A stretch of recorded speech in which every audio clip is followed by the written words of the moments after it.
Bienvenue à T'es pas un vrai fan, JP toujours en compagnie de Julian! Et aujourd'hui, on a complété pour vous comme une espèce de devoir qu'on peut avoir à l'école quand on dit voici le livre que vous aurez à lire. On a terminé de lire la biographie de Derek Whibley, Walking Disaster. Ça fait un bout qu'on avait fini de le lire, mais je me disais, il y a un peu de quoi dans l'actualité dernièrement qui me gossait. Puis T'es sûrement pas le seul Non, que ça gossait. On s'est posé une question. On s'est posé une question. Est-ce que là, Sum 41 est terminé.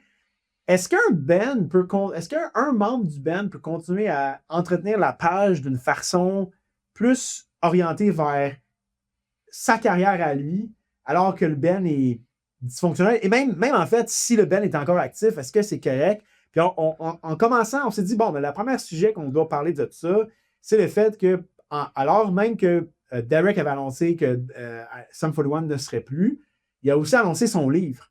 Ouais. Et là, il a utilisé la plateforme de la page pour annoncer son livre.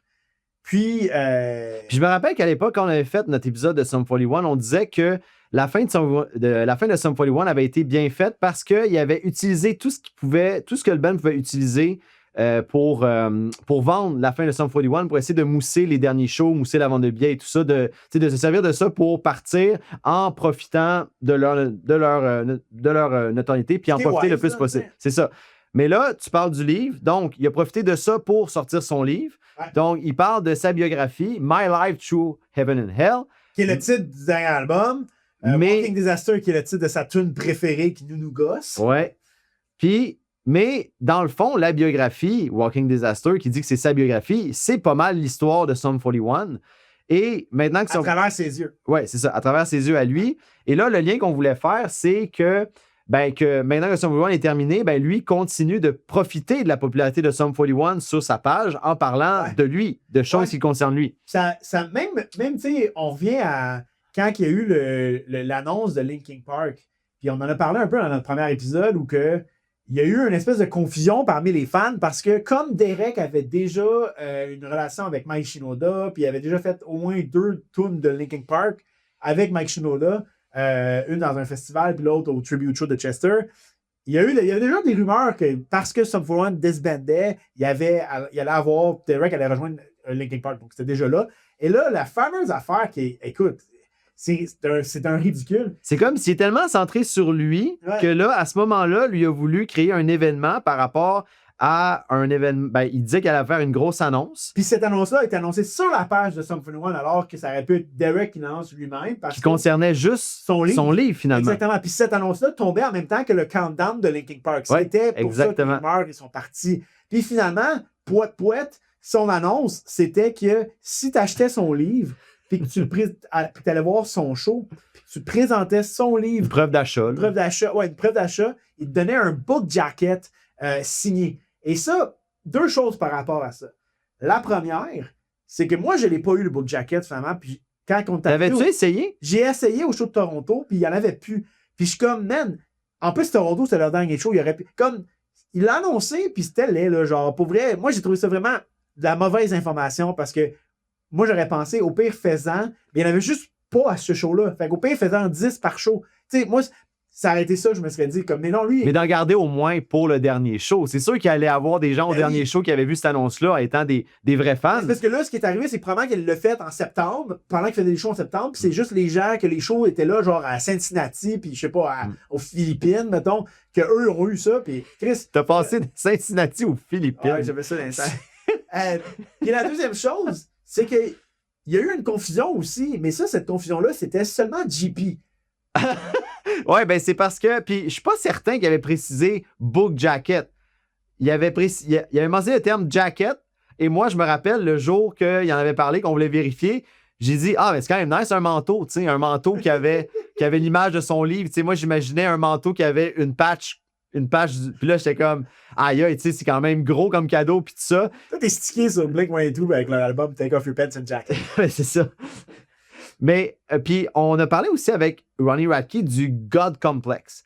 Et on dirait qu'en lisant ça, et quand tu m'as fait rappeler ce qui s'était passé, la confusion par rapport à l'annonce de Linkin Park, que lui fait une annonce, puis Après ça, il dit « Hey, je vois pas comment vous avez pu penser que mon annonce pouvait avoir rapport à Linkin Park. Moi, j'ai parlé d'une annonce une annonce importante me concernant ou peu importe. » Comme si, dès qu'il parle d'une annonce qui le concerne, il n'y a plus rien qui existe autour. Tu sais, on n'aurait jamais dû penser que Derek Whibley... Vraiment, ça, c'est vrai. On dirait qu'il était comme les gens sont cadres d'avoir pensé ça. Exactement. Comme toi, t'es cadre. Ouais. Parce qu'en plus, c'était vraiment ça. C'était comme Derek du band Sum 41 a une annonce importante à faire. Ouais. Mais moi, vu que c'est sur son livre, ça n'aurait pas dû être sur la page de Sum 41. Parce que oui, je suis un fan de Sum 41, mais peut-être pas de Derek. Mais... Tu sais, un peu comme moi, je suis fan de Falling, mais je suis pas fan de Ron. Puis à ce moment-là, on trouvait ça correct parce que, étant donné la fin de Sum 41, le band est encore actif. Fait qu'on a comme accepté / toléré qu'il le fasse. Parce que Sum 41 est encore actif et qu'on peut comprendre que ça a le rapport à Sum 41. Surtout quand... là, ça fait le coup de fois qu'il fait des vidéos pour annoncer des trucs. Des bas.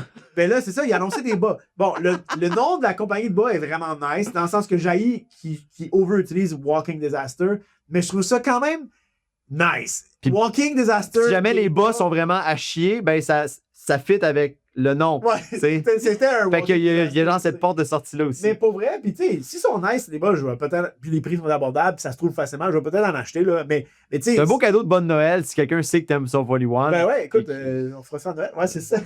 Mais, fait tu sais, c'est quand même nice, mais c'est ça. Encore là, il a. À un moment donné, ton ban est terminé. Ah, puis tu sais, moi, l'affaire.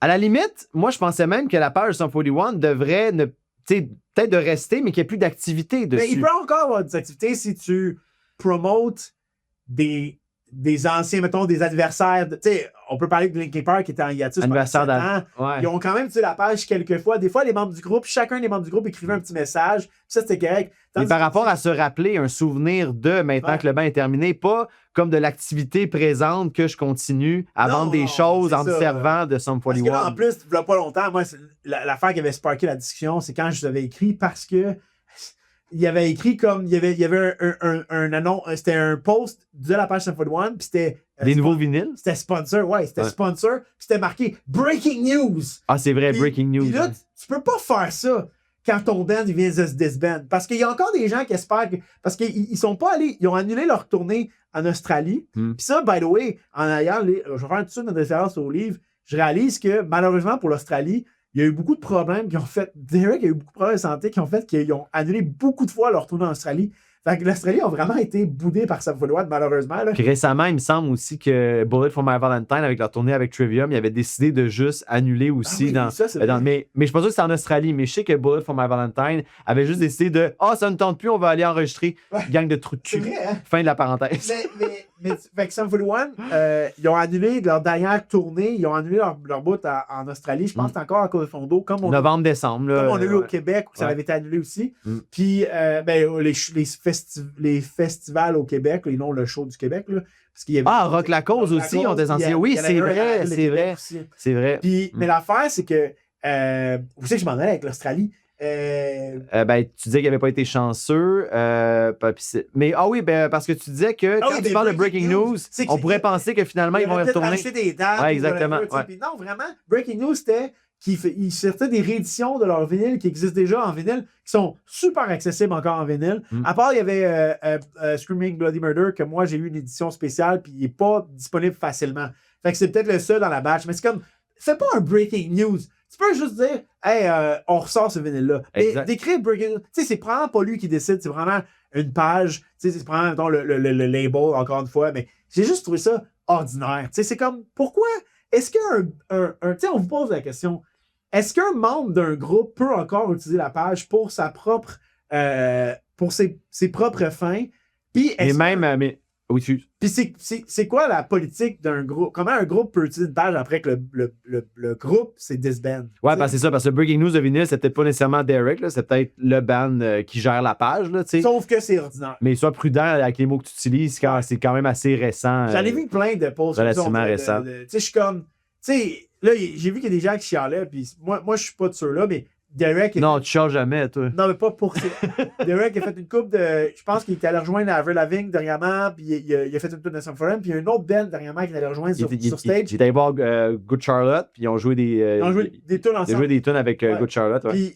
Puis je pense même à une autre band aussi. Puis les gens, ils disaient, mais là, si t'es allé de faire les tunes de Sum 41, arrête de faire. Ben là, non, c'est cool, là, savoir c'est chum, puis pour vrai, pour les gens qui étaient dans la salle, ça doit être vraiment cool. Oui, sauf que quand je vois des choses comme ça, on dirait que je trouve qu'il a l'air d'avoir de la misère avec la fin de Sum 41.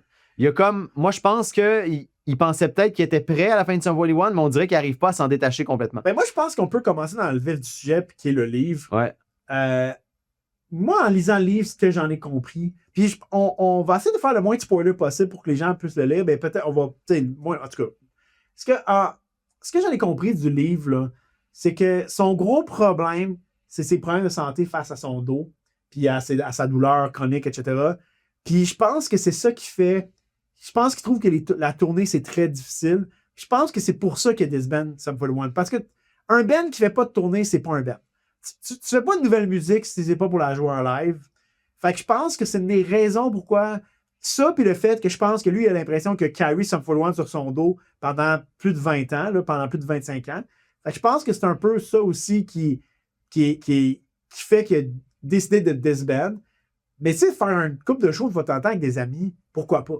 T'sais, ça reste que c'est des tunes qu'il écrit, c'est des tunes qu'il aime. Ben, il sentait aussi qu'au niveau de l'écriture de chansons, il n'y avait plus rien à dire. Il n'y avait plus rien à écrire sur Sum 41. Ça parlait un peu dans Heaven puis, and Hell. Ouais, puis encore là, il pensait même, il envisageait déjà la fin de Sum 41 avant Heaven and Hell, mais quand que des artistes se sont mis à lui demander de leur écrire des chansons, ben, il s'est rendu compte que ces chansons-là, ils aimaient tellement qu'il voulait les garder pour lui. Moi, la fin de la tournée, en le voyant continuer à être actif sur la page de Sum 41, puis qui s'en va jouer avec Good Charlotte, moi, je pense que la retraite ne lui va pas bien. Puis quand je dis retraite, je parle de Sum 41. Moi, Olive, de ce que j'ai compris beaucoup, c'est que malgré, on parlait du God Complex tantôt, malgré ce qu'il peut reprocher aux membres du band, moi, je pense qu'on dirait qu'il ne se rend pas compte de la quantité de contrôle qu'il voulait avoir ou que comment il voulait que les choses soient. Tu sais, il a l'air à reprocher, puis la raison pour qu'on en parle aussi, c'est que quand quelqu'un écrit, tu l'as bien dit tantôt, à travers ses yeux, l'histoire du band à travers ses yeux, ben ça va être à travers ses yeux, pas une vision globale de tout le monde qui aurait pu dire « Ouais, ben toi, t'as vu ça comme ça, mais moi, j'ai vu ça comme ça. » T'sais, nous autres, ça nous arrive jamais d'avoir des conflits parce qu'on a vu des choses... Jamais. On vit tout le temps, même longueur d'onde. Toujours. Pour vrai, j'aurais pas pu tomber mieux. Mais Thibault l'avait dit, tu sais, j'ai lu ton livre. Il n'a pas été loin dans l'amertume et tout ça, mais il a dit, je pense qu'il y a certains passages qui sont très one-sided. Je pense qu'on aurait pu doser certains passages, surtout dans ce qui s'est passé entre les deux. Oui, puis je pense que déjà à la base, il y a beaucoup de situations. Puis moi, regarde, on en parle un peu, on a fait une blague qu'il n'y a pas de conflit. Mais moi, puis JP, des fois, les gens à l'entour de nous trouvent qu'on a un vieux couple. Parce que des fois, on bicker, tu sais, mais on est toujours capable de se parler. Honnêtement, il n'y a jamais un conflit qui drague longtemps. Ben, c'est pas des conflits, c'est souvent des problèmes de communication un peu. Fait que si jamais il y a un breaking news sur la page du podcast en disant que les activités sont suspendues, vous allez savoir que finalement, pour ça, ils s'en sont pas reparlés finalement. Mais le point est que souvent, quand on jase, on réalise qu'il y a quelqu'un qui a vu, puis ça, c'est dans la toute. Les deux, on a étudié dans un domaine de la psychologie un peu. Là. Ouais. Puis c'est la communication, c'est la clé. Puis souvent, on réalise. Si tu pars d'un point, tu peux aller loin dans ta tête en disant il a voulu dire ça, il a voulu dire ça. Tu sais, le meilleur exemple, moi, j'aime l'image qui est forte, c'est un 6 ou un 9 écrit à terre. Puis il y a un gars qui est en haut du 6, puis l'autre qui est en haut du 9, dans le fond. Et les deux s'ostinent si c'est un 6 ou un 9. Mais ils sont capables de s'ostiner longtemps, par exemple, de ne pas se rendre compte. C'est parce qu'on ne le voit pas du même bord. Mais c'est ça, la vie. Souvent, c'est que... ça, la vie. Non, mais les problèmes de communication, souvent, puis là, on va loin, mais puis ça part de juste ça. Ça part de juste... Toi, de ton bord à toi, tu vois des choses, puis tu as de la misère à voir du bord des autres. Qu'est-ce qu'eux pensent? Puis, c'est comme de manquer ta sortie. Tu peux continuer un bon bout avant de retrouver ton chemin de qu'est-ce que tu aurais dû comprendre. Fait que, yo, c'était profond. C'était profond. C'était bon, man. Puis des fois, tu fais des U-turns puis tu fais de la rétrospection. Ouais, puis, mais il faut prendre le temps de s'arrêter. Il faut prendre le temps de s'arrêter. Mais tu sais, je pense que ce qui arrive avec ça, au final, c'est que effectivement, tu sais... Puis en plus, il y avait beaucoup de situations que la boisson est impliquée. Tu sais, il était rarement sobre, Sum 41, quand les conflits sont arrivés. Tu sais, puis... Puis t'as raison, on dirait pas trop de spoilers sur le livre, mais il y a eu un moment où est-ce que ses problèmes de santé, ses problèmes de dos a fait qu'il y a des shows qui ont passé proche d'être annulés et qu'il a ressenti une pression de faire le show quand même de la part des autres membres du groupe. Puis là, lui, il pense que les membres du groupe, ils ont été trop intenses envers lui, mais... Il accuse les membres du groupe d'avoir été un peu souvent à l'argent contre lui. Puis Ouais. ça, c'est les parties où que... Tu sais, je pense que cette lecture-là, il faut en prendre avec un grain de sel parce que reste que c'est sa vision à lui. Mm. Les affaires que j'ai l'impression qu'il donne pas beaucoup de compliments à tout le monde dans le band. Mm. La seule personne à qui il donne des compliments, je pense Avril, il est quand même nice avec elle. Mm. Puis sa femme actuelle. Sa femme actuelle, moi, il y a un passage que j'ai trouvé hallucinant par rapport à sa femme actuelle qui mentionne, puis j'ai trouvé ça intéressant.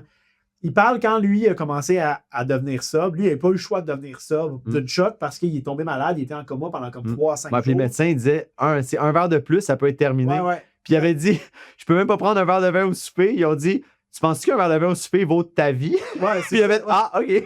Puis, mais tu sais, en gros, ce que lui il disait, c'est qu'il a arrêté Cold Turkey, mais il a arrêté Cold Turkey. Tu sais, souvent, le plus difficile, c'est les premiers 72 heures.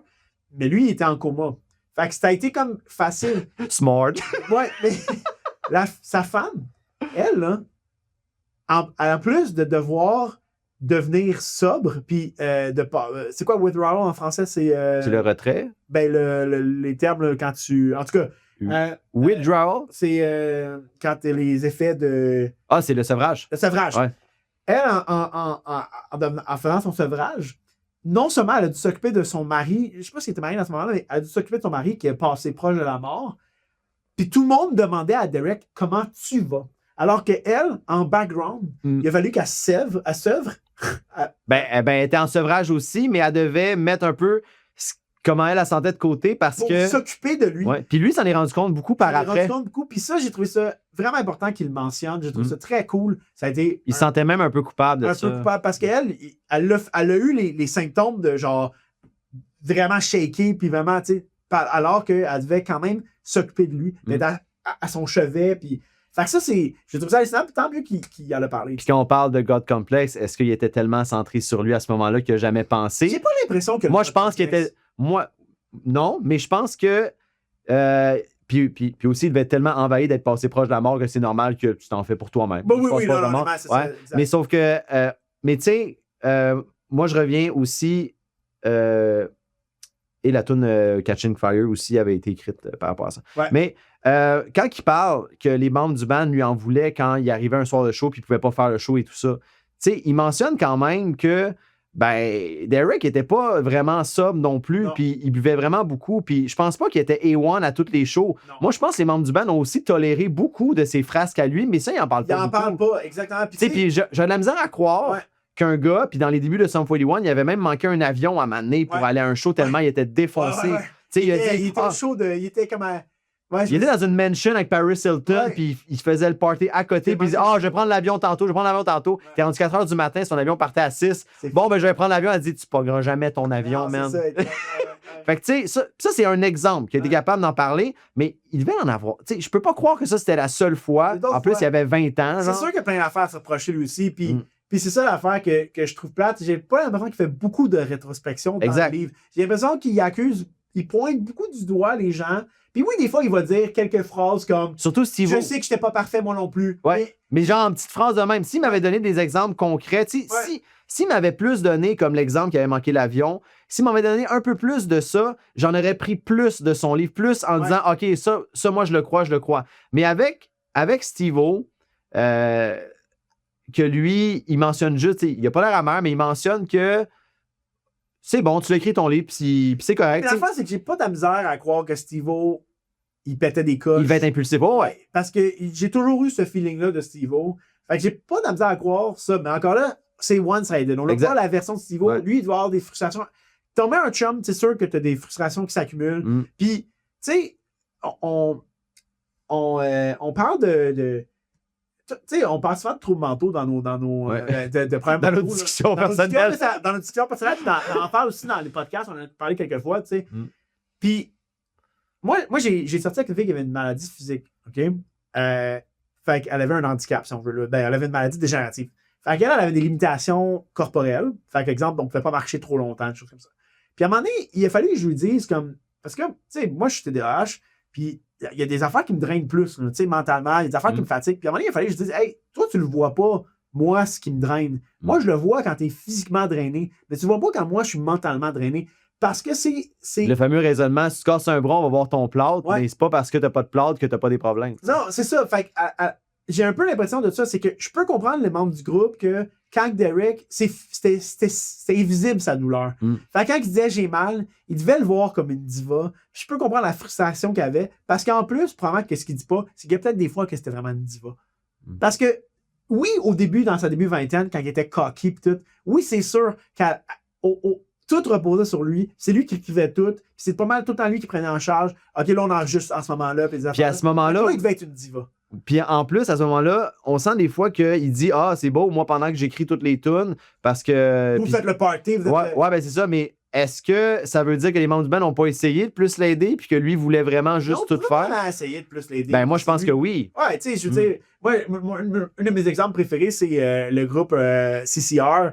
Je sais pas si t'es loin du micro quand t'es comme ça. Ah, peut-être, mais pas grave. On peut le micro de la poste. Ouais, c'est bon. Un de mes groupes préférés, un groupe, pas un de mes groupes préférés, mais un groupe que j'aime bien, c'est CCR, là, Credential, Chris, là, j'ai l'ABS, ben CCR, OK? C'est, T'en as pas parlé des One Hit Wonders, ça? Non, c'est un vieux band. OK. Puis CCR, le chanteur, c'est John Fogerty, puis lui, il y a ce band-là avec son frère, puis un autre membre du groupe. Puis c'est un vieux band, là. Puis lui, là, quand ils ont fait le premier album, là, OK, c'est lui qui a tout écrit, puis ça a été un hit, OK? Puis là, quand le deuxième album est sorti, les membres du groupe ont dit « Hey, on veut participer. » Puis il leur a dit straight up « Vous voulez participer? Si vous voulez que ce soit un hit, le deuxième album, vous me laissez tout faire encore. » Il a fait un deuxième album, ça a été un hit. Là, finalement, après le troisième album, les membres, ils ont menacé de quitter parce qu'ils voulaient participer, ils voulaient écrire eux aussi. Puis ils ont participé dans le troisième album, puis le troisième album a été un flop. Wow. Puis c'est comme lui, il savait. Puis j'imagine que Derek, c'est un peu ça qu'il se disait. Parce qu'il y a bien des membres, je pense, c'est ça, tu sais. Mais quand même, ça reste que il aurait peut-être pu en laisser plus aux membres du groupe. Ou moins, il aurait peut-être pas eu le succès qu'ils ont maintenant. Fait que c'est un peu. Fait que je peux comprendre qu'il y avait ce poids-là sur les épaules. Sinon, toi, y a-tu d'autres moments qui t'ont marqué dans le livre? Non, peut-être, je vais juste mentionner que j'ai beaucoup aimé le nouveau regard que j'ai eu sur sa relation avec Avril Lavigne par rapport aux médias, comment les médias ont couvert cette relation-là, comment ça a été difficile. Parce que vraiment, comment c'est dommage à la limite. Les fans de Sum 41 détestaient Avril Lavigne. On en a parlé déjà, mais c'est ridicule. Puis ça l'a vraiment beaucoup gâché leur relation. Ça a dérangé. Puis, tu sais, il semblerait que les membres du band n'étaient pas super cool avec elle aussi. Tu sais, encore là, c'est ça. On a un bord. Parce que les membres du band n'avaient pas ce que j'aimerais, c'est fans de Derek actuel non plus aussi. Ils ont eu l'air d'avoir. Tu sais, c'est un peu vers la fin aussi. Fait j'ai l'impression que. Ben, c'est sûr que. Mais la femme qu'il y a maintenant, Derek, était moins impliquée avec le band vu que c'est pas une chanteuse comme lui. Tu sais, quand il avait fait un show, au même show qu'Avril Lavigne, puis il trouvait ça top de gérer, d'être au même show qu'elle. C'est vrai. C'est vrai. Puis eux, ils étaient une plus grosse scène qu'elle, je pense. Là. Ouais, ben c'est ça. C'est elle qui réchauffait la foule pour Sum 41. C'est comme weird. Mais tu sais, effectivement, je pense que. Mais c'est juste que. Aussi, en même temps, tu sais, ils ont début vingtaine. Ton ami se fait une blonde, puis il passe tout son temps avec ça. On a tous vécu ce moment-là où on a un ami qui se fait une blonde, puis qui disparaît un peu, puis il passe comme tout son temps libre avec. Puis j'ai l'impression que lui, il a fait ça beaucoup, en même temps parce qu'il y avait les quarantides du band. Fait que eux, ça crée encore plus une quarantide, puis encore plus un trench entre les deux, un décolleté entre les deux. Parce que il accuse un peu elle de faire ça, mais c'est lui-même qui le faisait. J'ai l'impression, c'est sûr qu'elle devait pas être parfaite non plus. Elle devait être une diva aussi. Je veux dire, c'est tous des gens qui disaient. Il était tellement jeune, il était tellement jeune aussi. Exactement. Quand on regarde, nous, comment on a géré certaines relations en début vingtaine, t'es comme. Des fois, t'es un peu gêné de toi. C'est ça, tu sais. Sinon, les allégations. Oui, c'est ça. Je voulais conclure avec ça parce que c'est quand même important, mais. Les allégations sur Greg Murray, moi, je pense que ça, c'est pas one-sided. Tu sais, honnêtement, déjà à la base, tout ce qui est allégation, c'est rare que c'est one-sided. Dans le sens que j'ai pas nécessairement envie d'entendre le côté de l'agresseur.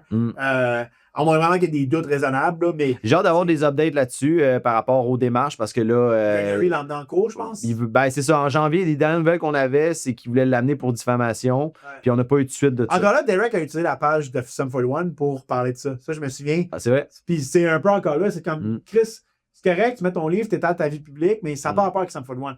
Mais tu sais, pour vrai, j'ai lu, puis vraiment beaucoup de raisonnements d'une victime, de genre, pendant longtemps, il l'a pas dit parce que il se disait, ben c'est moi qui ai laissé ça aller, Puis en j'ai plus, autorisé ça. puis en plus, Greg Norrie avait une emprise. Derek, longtemps, il a pensé que Greg Norrie était une énorme raison pourquoi Sum 41 était big. Ouais. Donc, tu sais, tu ressens la pression envers les autres membres du band. Je peux pas laisser tomber le band pour ça, tu sais, de perdre notre succès quand ça me concerne juste moi. Parce que si moi, Greg Norrie quitte, ben peut-être le band meurt, ce serait de ma faute. Puis ça, c'est vrai que c'est du raisonnement de gars pris dans ça. Je pense vraiment que c'est grâce à lui que c'est le magicien, puis on l'a vu avec des Weinstein de ce world, puis que c'est souvent ça. Ouais, puis il forçait à mettre son nom dans le booklet au niveau de l'écriture. Alors par après de pouvoir enlever son... Mais sinon, tu sais, je pense vraiment... Tu sais, le fait qu'on a parlé à Avril aussi, ça montre que... Puis c'est tôt dans la relation qu'on a parlé. Ben, à un moment donné, dans la relation, on a parlé, puis elle-même, elle a dit « Hey, c'est de l'abus ». Ça montre que il y a aussi une preuve comme quoi qu'elle en a parlé. C'est pas... Tu sais, c'est sûr que t'en as parlé à personne, ça peut être un peu plus tough, mais là, il a nommé Avril. Puis elle peut dire qu'elle elle pourrait, si elle veut participer, elle pourrait. Puis ça, c'est toujours un peu ça. Je me dis, quand je lis des livres comme ça, je me dis, est-ce qu'il y a... Tu sais, moi, c'est ça que je ferais personnellement. Je checkerais avec tous les membres, tous les gens que j'ai nommés, je suis comme, OK, Avril, je vais dire ça, de toi. Est-ce que c'est correct? Tu sais, des fois, ils parlent de Dave et de Cone, pas nécessairement bien, puis je suis comme, il est encore en bonne relation avec eux. Fait que, moi, c'est Cone, la relation la plus weird que je trouve, parce que Dave, lui, avait comme quitté après Chuck. Puis après ça, clairement qu'ils se sont parlé puis ils ont réglé les peut-être différents qu'il y avait ensemble. Je pense pas qu'il y en avait tant que ça. Mais quand ils parlent contre Steve-O, souvent Cone suivait Steve-O dans ce qui se passait. Mais comme tu dis, il n'a jamais eu l'air d'avoir de l'amertume tant que ça entre Derek et Cone. On l'a jamais été au courant de ça. Puis même maintenant, puis Cone est resté dans le band. Puis même Cone, il n'a jamais quitté Sum 41 dans le fond. Cone, on n'a jamais senti qu'il y avait de quoi entre les deux. Là. Non, mais Cone, il me rappelle un de mes amis qui veut juste pas tant être des conflits, mais que des fois, il prend un bar pareil, mais qu'il est pas. Fait que j'ai l'impression que Cone, c'est plus un gars qui est laid back, qui a dû des fois dire des affaires, mais que comme il était plus low profile, puis il est resté pour l'argent. Tu sais, je veux dire, en même temps, ça aussi, c'est du money making, le Sum 41. Moi, c'est une affaire. Excuse. Ben, c'est juste pour dire que même s'il veut pas être dans les conflits, ben, il a pas le choix de prendre un bar. Exactement. Puis il semblait prendre le bar à Steve-O. Ouais, puis je veux dire, tu sais, je pense que Steve-O, c'est une tête forte. Puis 2 têtes fortes dans un band, ça peut être difficile. Ouais, peut-être une affaire que j'ai appris dans le livre, ben, pas que j'ai appris, que ça m'a rappelé dans le livre, dans les premiers chapitres, c'est à quel point Sum 41 a été big. À quel point ils ont été big, là, jusqu'à le 3e album. Ils ont été vraiment big. Là, les 2 premiers albums, jusqu'au 4e album, parce que jusqu'à Underclass Hero, ils ont été. Ils vendaient, c'était le sold out show dans des gros stades. J'avais oublié ça. Je me souviens qu'ils étaient gros, mais ils ont tellement été petits après, parce que moi, je les ai vus au 10e anniversaire de Does It Sick Infected, ça faisait en 2012. 2012, ouais. Ouais, Does It Sick est sorti. Puis je me souviens que j'étais genre au Metropolis. Puis c'est un excellent show d'ailleurs, mais. Ça a été un moment difficile dans leur carrière de voir s'ils étaient encore. Le mot en français c'est pertinent, mais il y a un mot plus nice en anglais là, qui était encore relevant. Exactement. Merci. Relevant. Il avait trouvé ça dur. Ouais, c'est ça. Il avait trouvé ça difficile dans la transition entre Underclass Hero et Screaming Bloody Murder parce que c'est là qu'ils se sont rendus compte que quand ils annonçaient des shows, ça se vendait pas. Ouais. Fait qu'il y avait de quoi que. Puis c'est là que c'est beaucoup remis en question. Hey, finalement, j'avais-tu besoin de Greg Norrie pour ça? Ouais. Tu sais, c'est-tu à cause de ça? Ah oui, parce que c'est tout de suite après qu'il avait fired. Ouais, c'est ça. Fait que ça a été tough parce que là, aïe, j'avais vraiment besoin de ce gars-là. Fait que dans le fond, moi, je vaux pas grand-chose. Ouais, ça devait être vraiment difficile. Alors que je pense que tu sais, au final, il est talentueux, là, Derek. Oui, puis puis on en parlera pendant peut-être une crise d'album de Screaming Bloody Murder, qui est un album très méconnu de Sum 41. Le making-of est disponible sur YouTube. Moi, je l'avais écouté, puis je te l'avais envoyé, je sais pas si tu l'avais écouté, quand il est dans une maison pour composer Screaming Bloody Murder. Là. OK? Puis s'il y a une chose qu'il faut être très clair, c'est que tous les gens dans l'industrie de la musique reconnaissent que Derek Whibley, c'est un compositeur. C'est vraiment un excellent compositeur. Tu sais, pour finir là-dessus, je pense que je dirais Walking Disaster en tant que tel. Ça reste super intéressant. Oui, exactement. Vraiment, si tu es un fan de Sum 41, tu vas aimer ça. C'est vraiment intéressant. Je le recommande. Je pense que de juste lire de prendre avec un grain de sel. D'en prendre puis en laisser. Mais ça reste intéressant. Moi, j'ai pas pu m'empêcher de le finir. Puis, exactement. Moi, tous les chapitres, j'ai trouvé intéressant. Même quand ça parle, quand il commence puis tout, j'ai trouvé ça vraiment intéressant. Hey, JP, pourquoi on a le livre à côté de nous? Parce qu'on est le même jour que quand on a enregistré quand on parle du livre de Derek. Parce que c'est la toune du moment, c'est ça? C'est ça. Puis on était le même jour, puis là, on est rendu à notre segment La toune du moment. C'est quoi la toune du moment? Moi, ma toune du moment, c'est Break Stuff. Je suis dans un trip de Limp Bizkit, Break Stuff, Limp Bizkit. It's just one of those days! Moi, j'ai mon trip de Fleetwood Mac avec la tune Second Hand News. Écoute, On rap. on rappe ça. Continuez de nous suivre sur notre page Instagram Pas Fan Podcast, la page Instagram de T'es pas un vrai fan, notre page YouTube T'es pas un vrai fan. Subscribe, faites des commentaires le plus possible, partagez nos posts si jamais le cœur vous en dit. On apprécie vraiment beaucoup, puis honnêtement, ben, c'est ça. On vous conseille le livre. Si jamais vous le lisez, faites-nous part de vos commentaires. Merci tout le monde. Bisous. Press on air. OK. That's on air.